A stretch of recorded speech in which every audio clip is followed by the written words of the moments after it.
ځای والا سره سوال کې مو ته ځمکه نه دی راکړي، سوال کې مو ته هغه نه مونې قرباني کړې دی. هغه کسان چې هغه ته لوړ دي که نه، هغوی ته مو سوال محنت کړی دی، هغوی اوس سخت پیڅ پام چې هغو حالاتو کې هغوی هلته لوړ دي، وخت یې تېر کړی دی.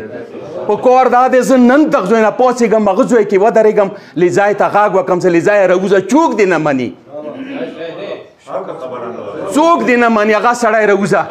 د نه مخ موږ قوم په کار دا دی کمیټي دې څنګه جوړه کړو.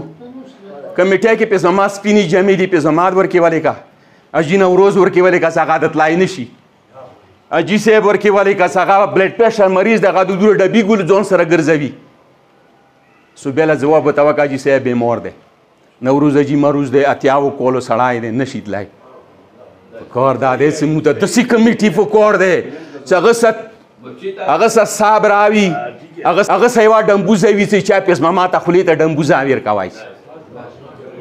موږ ته داسې کمیټي په کار دی، داسې کمیټي نه دی په کار چې حاجي صاحب ولې کا، پیر صاحب ولې کا، سرتاج پیر ولې کا که نه، خو زړه م داسې ځي. دلته چې موږ کومې خبرې وکړو که نه، دغه ځای نه چې وځو چای پیاله د وچکو، هغه خبرې لوړې دي. زه دوره توري قوم کې په رب کونډه وساتم، بوره وساتم، یتیمه وساتم، خو یې قوم حمایت سره، یې ځوانانو حمایت سره چې زه داسې کمیټي جوړه کړم چې دا ته مو قرآن ورته ایښی وي، رسا لاس ونه کېږه ده چې زه ملې خیل ته لاړ شم، دا نه وایم چې پیز محمد یې پلنکي ځوای دی که نه، زه د پیز محمد ته یوه چپېړه درنده ورکړم.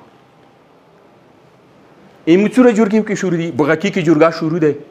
دغه ځایو ته خو دوه درې ورته زه وکې لاړ یم، کیلو وروسته ټیک ټاک منلی دی، خو چې هغه نه ته نه راشي بیا یې نه مني.